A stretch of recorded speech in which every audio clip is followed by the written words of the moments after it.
पढ़ाई करते समय भी यही होता है।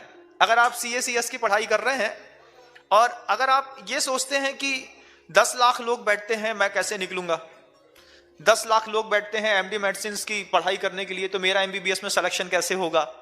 अगर आप ये सोचते हैं कि स्कूल में कंपटीशन करने वाले इतने सारे लोग हैं, मैं तो 10 नंबर में हूं, मैं पहले कैसे आऊंगा।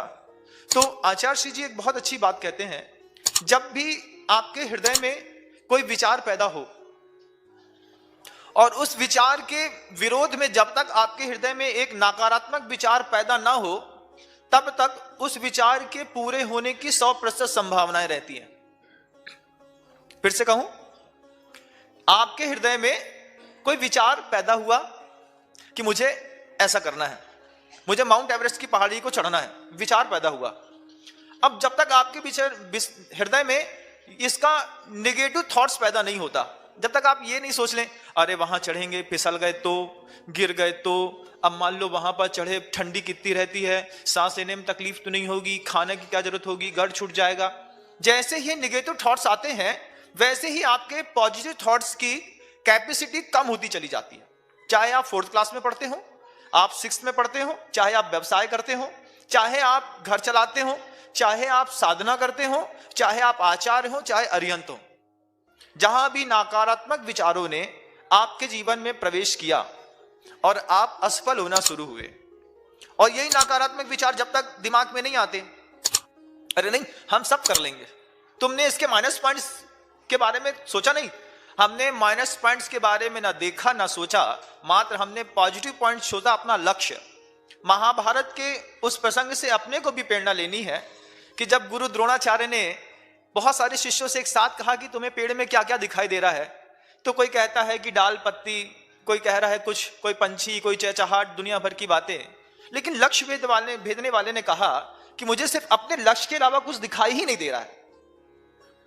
जब तक आपको आपके लक्ष्य के अलावा कुछ भी दिखाई देता रहेगा, तब तक आप कभी भी अपने लक्ष्य को प्राप्त नहीं कर पाएंगे। कोई भी कॉम्पिटिटिव एग्जाम जो बच्चे बाहर रह करके कर रहे हैं, इंदौर में, बेंगलोर में, दिल्ली में, कोटा में, रायपुर में, भिलाई में, कहीं भी रह करके आपका बच्चा कोई कॉम्पिटिटिव एग्जाम करता है, पास करता है, आपको क्या लगता है बच्चा क्यों पास नहीं होता? इसका सबसे बड़ा कारण बताता हूं। कोई भी बच्चे CA/CS करने वाले, IAS करने वाले, IPS करने वाले, IRS में जाने वाले, सिम्बायोसिस में जाने वाले, ME करने वाले, BTech करने वाले, ये अपने कंपटीशन में पास क्यों नहीं होते हैं पहली बार में? इसका सबसे बड़ा कारण एक तो नेगेटिव थॉट्स है, और दूसरा उन्होंने अपने कंपटीशन का बैकअप तैयार करके रखा है। हर पढ़ने वाला स्टूडेंट जब आपके घर से निकल करके कहीं भी कोचिंग एलिन ज्वाइन करता हो, चाहे वो बाजीराव ज्वाइन करता हो, चाहे कहीं भी ज्वाइन करता हो, नाहटा जाता हो, चाहे कहीं भी पढ़ता हो, उसके दिमाग में जब तक ये बैकअप रहेगा कि अगर मेरा IPS में सिलेक्शन नहीं हुआ तो मैं अपने पापा का बिजनेस संभाल लूंगा, जब तक आपके पीछे आपके दिमाग में आपका बैकअप है, तब तक आप कोई भी कॉम्पिटिटिव एग्जाम फाइट नहीं कर सकते। और अगर आपके दिमाग में बैकअप नहीं है, अगर मुझे करना ही है, अगर मैं नहीं कर पाया तो मेरे पास कुछ है ही नहीं है, तो सर्विस क्लास वालों में देखिएगा आप रह करके कि अगर पिता सर्विस क्लास में रहते हैं तो बच्चे की सर्विस 100% लग जाती है, क्योंकि बच्चे को पता है कि मेरा अगर सर्विस नहीं लग रही है तो इसके अलावा मेरा कोई बैकअप नहीं है। और जो बिजनेस सेक्टर से बच्चे पढ़ाई के लिए जाते हैं और अर्थकारी विद्या पढ़ते हैं, प्रोफेशनल एजुकेशन जो लेने के लिए बड़े बड़े हायर इंस्टीट्यूट में, IIT में जाते हैं, किसी भी बच्चे के दिमाग में जब तक बैकअप रहेगा कि अगर मैं CA में पास नहीं हुआ तो पापा की दुकान चला लूंगा, अगर मेरा MD MBBS में सिलेक्शन नहीं हुआ तो मैं BDS कर लूंगा, अगर मेरा BDS में सिलेक्शन नहीं हुआ तो मैं DMLT के कोर्स करके पैथोलॉजी की दुकान खोल लूंगा, अगर मेरा वकालत में सिलेक्शन नहीं हुआ तो मैं अपना चेंज कोर्स करके कॉमर्स को पकड़ के कहीं और चला जाऊंगा। आपने जब आप घर से निकले हैं तो अपना बैकअप साथ में लेकर के निकले हैं, और जो आदमी अपना बैकअप साथ में लेकर के निकलता है उसको अप नहीं होता, मात्र बैक होता है। और लाइफ में इसलिए बार बार बैक लगता है, पेपर क्लियर नहीं हो पाते हैं। CA के लास्ट पेपर में देखना कई बार ऐसा होता है कि बच्चा एक पेपर से रुक जाता है, और जैसे ही वो एक पेपर से 4-6 बार रुक जाता है तो फिर वो अपना बैकअप एक्सक्यूज चूज करता है कि मैं ऐसा नहीं करता हूं, मैं ऐसा कर लेता हूं। उसने दिमाग में आपका बैकअप आपको आगे नहीं होने देता, और आचार्य श्री जी कभी भी अपना बैकअप नहीं रखते साथ में। आप तो अपने मोबाइल का भी बैटरी बैकअप रखते होंगे ना, उनका कोई बैकअप नहीं है लाइफ का। गुरुदेव इस कृतिकार मुक्त माटी के रचनाकार जब भी कोई काम करते हैं तो एक्सक्यूज कभी नहीं सोचते। महापुरुषों की खासियत रहती है, वो ये नहीं सोचते कि अगर ये नहीं कर पाए तो ये करेंगे। आचार्य श्री जी क्या सोचते हैं, पहले मैं ये करूंगा, उसके बाद मुझे जो करना है मैं वो करूंगा।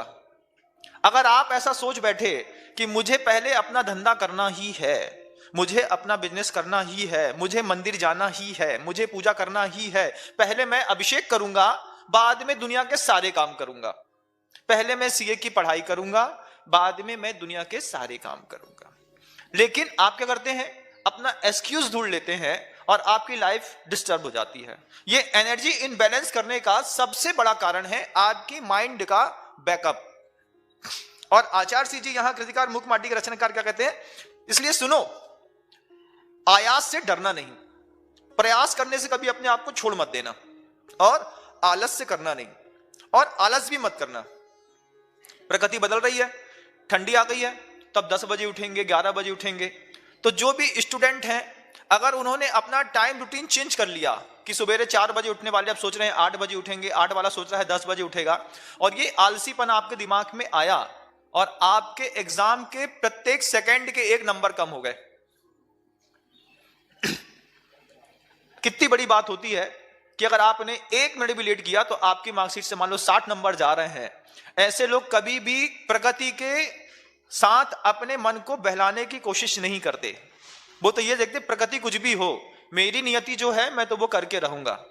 किराना दुकान वाले को देख लो, कितनी भी ठंडा क्यों ना हो, 7:30 पे दुकान खोल देता है, मतलब खोल देता है, और उसकी दुकान में मान लो धूप नहीं भी आती है, छाया में दुकान बिल्कुल ठंडी हो जाती है, उसके बाद भी वो दुकान में बैठा रहता है। क्यों? ये साधना है धन कमाने की।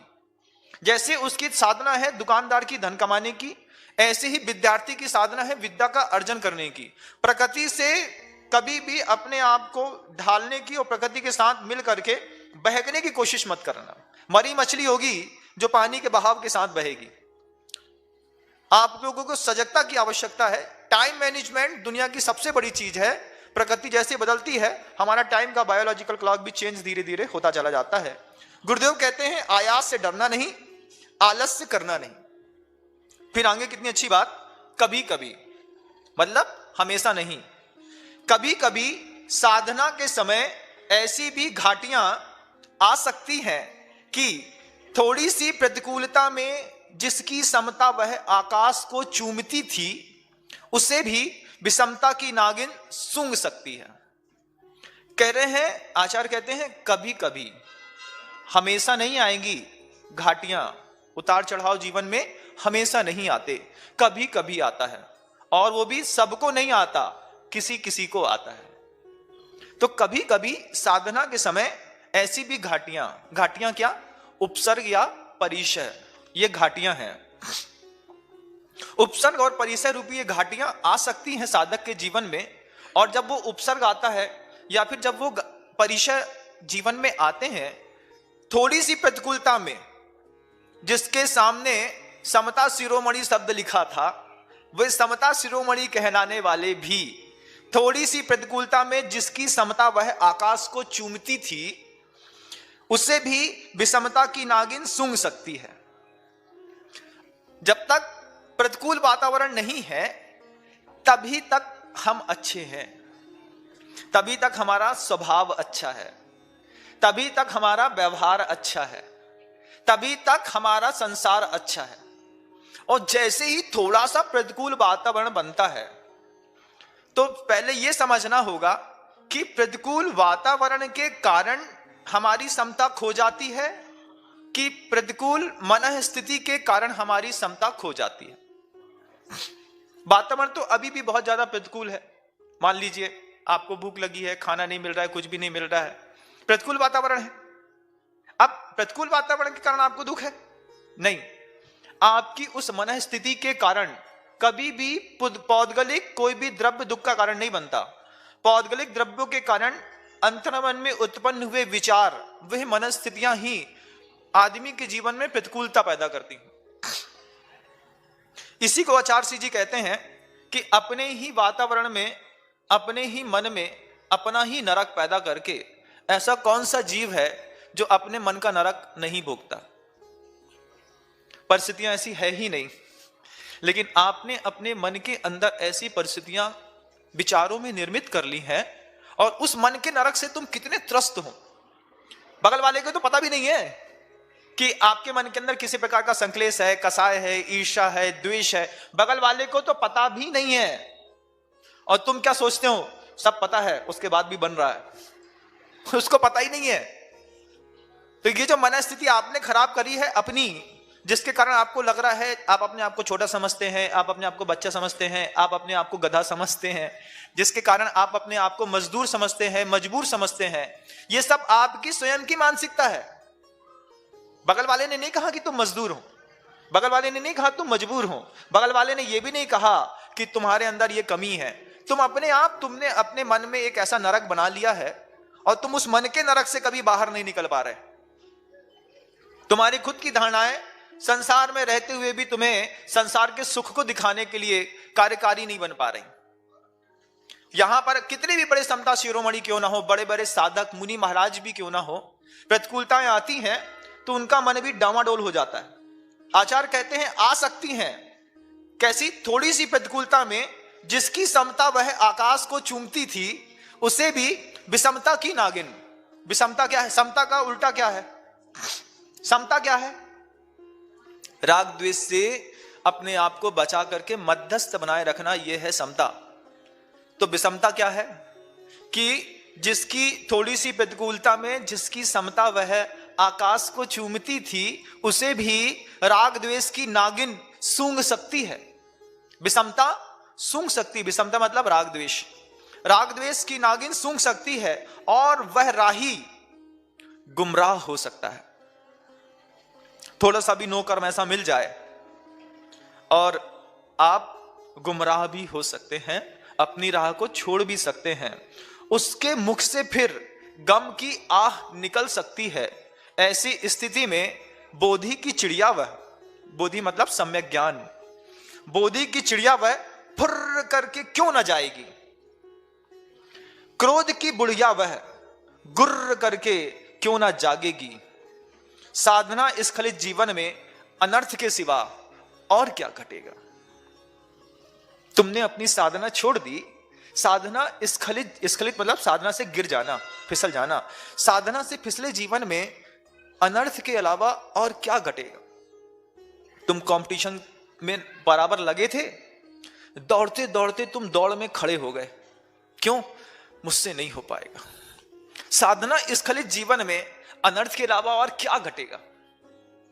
एक अपने जीवन में उत्थान करने का सबसे बड़ा सूत्र सीखो। जितने भी पढ़ने वाले बच्चे हैं, ये भी अपने उत्थान का एक सूत्र सीखें। व्यवसाय करने वाले लोग हैं, ये भी अपने उत्थान का एक ही सूत्र सीखें। साधना करने वाले लोग हैं, उनके लिए भी यही सूत्र है जो बता रहा हूं। किसी भी व्यवसाय केंद्र को चलाते हो, इंडस्ट्री चलाते हो, CACS का एग्जाम देने के लिए साधना कर रहे हो, कोई मोक्ष जाने के लिए भी साधना कर रहा है, उसके लिए आचार्य श्री जी कई बार कहते हैं 1111 का रूल लगाना चाहिए। 11-11 का रूल चलते हैं लाइफस्टाइल में। ये 11-11 का रूल क्या है? आपने पढ़ाई शुरू की, आपने अपना बिजनेस शुरू किया नया, आपने साधना शुरू करी नई। अब 1111 दिन तक ये मत सोचो कि इस साधना से, इस व्यवसाय से, इस पढ़ाई से मुझे कुछ मिलेगा। लाइफ में ये रूल लगा के देखना बंधुओं, बहुत इतना शानदार रूल है कि जिंदगी बदल देगा। 11-11 का रूल कहलाता है। 11-11 का रूल क्या है कि 1111 दिन तक मतलब 3 साल तक बिजनेस से ये मत सोचो कभी कुछ मुनाफा होगा। कारखाना डाला, 3 साल तक ये मत सोचो इससे पैसा निकलेगा। साधना करी, मुनि बना, आर्यका बना, 3 साल तक मत सोचो कि मेरी साधना का की प्रकर्षता और प्रखरता मुझे खुद दिखाई देगी। CACS कर रहा है, 3 साल तक कुछ मत सोचो कि इसका रिजल्ट अच्छा आएगा। सिर्फ पढ़ो, सिर्फ करो। 11-11 का रूल लगाओ मात्र, और 1111 दिन तक किसी भी पुरुषार्थ में पलटो मत, किसी भी पुरुषार्थ करने में अपने आप में उससे किसी चीज की अपेक्षा मत रखो। 1112वां दिन आएगा और जिंदगी भर के लिए वो तुम्हारी साधना तुम्हें धन धान्य से भरने लगेगी। लेकिन हमारी आदत कैसी है? हमारी आदत व्हाट्सएप की लाइव जैसी हो गई है। आप मोबाइल खोल लो, एक चीज ऑन कर लो, एक चीज ऑन करते हो, 3 मिनट सुनते हो और 3 मिनट सुने, अरे यार इसमें कोई दम नहीं है, दूसरा लगा दिया। उसको भी तुमने 4 मिनट सुना, इसमें भी मजा नहीं आ रहा, नीचे वाला ऐड बहुत अच्छा दिख रहा है, इसको चालू कर दिया। ऐसा करते करते जिंदगी के कितने 1.5 घंटे, 2 घंटे, 2.5 घंटे रात के, दिन के, दोपहर के बर्बाद करते हो। 2 घंटे एक प्रवचन सुना होता तो 2 लाइन की बातें जिंदगी बदल देती। लेकिन 3-3 मिनट दुनिया भर के हर काम किए, हर चीज में मास्टर बनने की कोशिश करी और अंत में गधा बन करके बाहर निकले। क्या हुआ? दुनिया से हमारे यहां से 2 घंटे का टाइम कल भी चला गया था, 2 घंटे का टाइम आज भी चला गया और 2 घंटे का टाइम कल भी चला जाएगा। आज सुन रहे हो, अभी भी यही करोगे, 2 घंटे बाद भी 2 घंटे का टाइम चला जाएगा।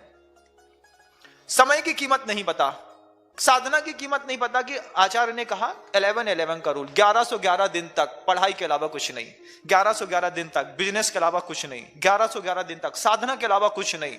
समय तो दो, समय नहीं देंगे। हर 5 मिनट में अंगूठे के जैसे दिमाग की मानसिकता और विचार बदलेंगे। 3 महीने किराने की दुकान खोली, इसमें मुनाफा नहीं हो रहा, कपड़ा की खोल लेते हैं, कपड़ा की खोल लो। कपड़ा की 4 महीने खोली, सीजन नहीं चला, समझ में नहीं आ रहा, एक रिडक्शन सेल लगा देते हैं, पूरे कपड़े की दुकान बेच डाली, पूरी की पूरी किराने की दुकान बेच डाली। अब क्या करें यार? जोशी को दिखाया था, वो कहता था कि लोहे का धंधा अच्छा रहता, लोहा का करके देखते हैं। अगले 3 महीने बाद लोहे का धंधा डाल दिया। फिर लोहा का, जैसे तुमने लोहा खरीदा, लोहा 50 रुपए था, तुम्हारे खरीदने के बाद 42 रुपए हो गया। फिर माथा कूटा, फिर महाराज के पास गए, महाराज कुछ उपाय बताओ। अब महाराज क्या उपाय बताएं भाई? महाराज ने तो एक ही चीज कहा, पिताजी कहते थे बनिया की बैक में पारस होता है, बस अपनी दुकान में बैठा रहे। वो शब्द मैं कहने नहीं चाहता, अच्छा नहीं लगता है। बता, दुकानदार अपनी दुकान में सिर्फ बैठा रहे, दुकान अपने आप चलती है। लेकिन हमारी क्या आदत है कि हम दुकान खोलते हैं और दुकान में ग्राहक ही नहीं रहता, तो हम पड़ोसी की दुकान में जाकर के खड़े हो जाते हैं, बात करने लगते हैं, क्यों भाई क्या चल रहा है। अगर दिमाग भी नहीं चल रहा है बच्चों का, तो वो बच्चे भी यही करते हैं कि बुक्स को बंद कर देते हैं और दूसरी किताबें, दूसरा एंड्रॉइड खोल लेते हैं। जब एनर्जी में टी लगा दिया तो एनर्जी एक फ्लो में नहीं बहेगी, तो तुम्हारा वैसे भी कॉम्पिटिटिव एग्जाम पास नहीं होने वाला है। सबसे पहले स्थिरता ले आओ कि मुझे एक काम एक तरीके से करना है, और ये स्थिरता नहीं है, इसी का नाम स्खलन है। और आचार्य यहां पर कहते हैं साधना स्खलित जीवन में अनर्थ के सिवा और क्या घटेगा। तुमने साधना की ही नहीं, 1111 दिन की भी साधना कर लेते तो कहीं भी बैठ जाते, वहीं से पैसा निकलना शुरू हो जाता, वहीं से साधना का रंग दिखना शुरू हो जाता, वहीं से पढ़ाई में तुम ऊपर उठना शुरू हो जाते। लेकिन हमको हर 5 मिनट में मन के कारण अपने आप को बदलने की जो आदत पड़ गई है, सिर्फ हमारे विकास को रोकने का यह सबसे बड़ा कारण बन गया।